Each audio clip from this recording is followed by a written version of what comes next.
Assalamu alaikum, hello everyone. My name is Mohammed Haris Amin and I'm official representative at NC Threestages. Today's video will be on Australia, and in this particular video we are going to discuss what is going to happen now in New South Wales and Victoria, because these are two different states and they are going to take two different strategies as far as quarantine is concerned. Which countries will be allowed to enter Australia first, what Australia is thinking right now as far as international borders are concerned, and what is the status of the vaccination passport. All these details will be shared in this video, so kindly do watch the full video. And for all those people who haven't subscribed to our channel, kindly subscribe the channel so that you can get the latest information on daily regular basis. Right now, Australia wanting to go overseas will have the access to the vaccination passport by this Tuesday, right? And then it will bring a step closer for Australia to open up the international borders. This is going to be a big thing because Australia is now looking up to open up its international borders. That is why they are introducing vaccination passports,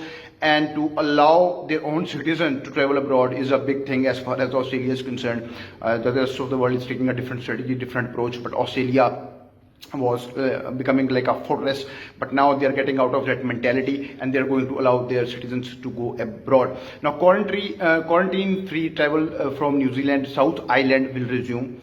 The North Island still have some cases there, and Australia is a bit worried about the Australians that are there. They will be allowed as well, but the South Island they will have a free quarantine free travel from there. They are also in talk with the Singapore as well, and health minister Greg Hunt has specifically said that they are expediting the process.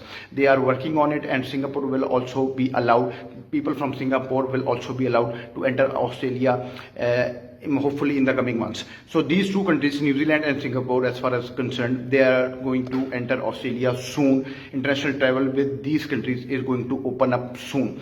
As I'm making this particular video, 84.6% of Australia aged 16 and over have had one dose, and 67.8, that is around 70%, double dose vaccination has been completed in Australia. As Mr. Greg Hunt says, a very critical part of the roadmap is approaching when the first dose figure passes 85% and the 70% are fully vaccinated. So this is going to be a big step, because this is according to the National Action Plan. 80% vaccination, international borders have to open. They are getting closer to that particular step day by day. Now they are 67.8%. It's a big jump as far as Australia is concerned, as far as their vaccination rate is concerned. And now the days are coming when Australia is going to open up its international borders. The launch of the international proof of vaccination is a key step safely reopening international borders and supporting Australia's COVID-19 economic recovery. That is what Greg Hunt, the health minister, has said. Now, the important thing is that international borders are going to open in 3 steps.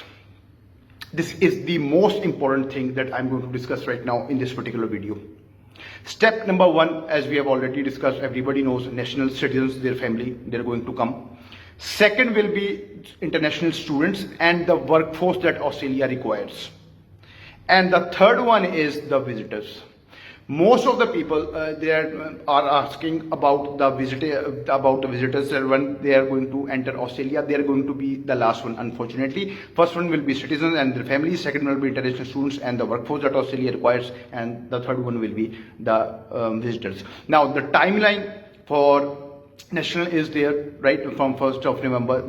That is there, but the timeline for international students, migrants, workforce that is particularly required, or visitors, the timeline is still not there, still not clear. So there is a problem as far as international students are concerned, visitors are concerned.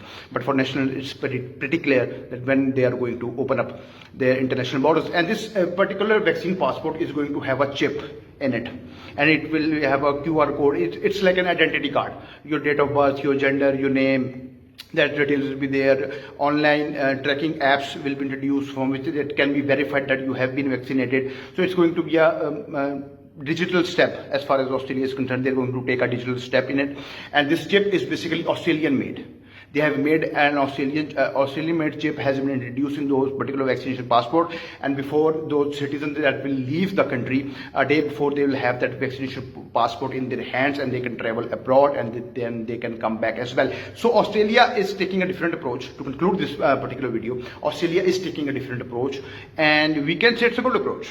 There's nothing wrong about it, that they are going to introduce vaccination passports. They were giving different comments, especially PM Scott Morrison was giving different comments regarding vaccination passports from quite some time. He wanted to introduce this particular passport. So now it is going to be there. New Zealand and Singapore are going to come in onto Australia very soon. International borders will open very soon. New South Wales pilot program is there, and Victoria is going to take a different approach. Victoria is saying that New South Wales is saying that the quarantine period will be of 14 days, but Victoria is saying that it should be less than 14 days. But obviously the final decision will be taken by the government, by the cabinet, but they will insist, they will stress on it. Sorry, they will stress on this particular point that the quarantine period should be a bit less as compared to New South Wales. Victorian government wants that time period to between 5 to 10 days, not 14 days. So this is the major difference between the strategy, between the approach that New South Wales and Victoria are going to take in near future. The point is that in coming months, Australia is going to open up 80% and 85% vaccination rate. Is not far enough. Australia is going to hit that this year, hopefully, and international borders will open for everybody. So the restlessness, the anxiety, the tension is going to be over now. So be positive, be hopeful. Everything is going fine now. Everything is going great now. Great developments are coming from Australia. Good news are coming from Australia. So kindly focus on the positive side, right? So I hope you have liked this video. So can you do tell me in the comment section what are your views regarding this video and what are your views regarding the news that I have shared with you, right? Thank you very much for your time. Take care. Allah Hafiz.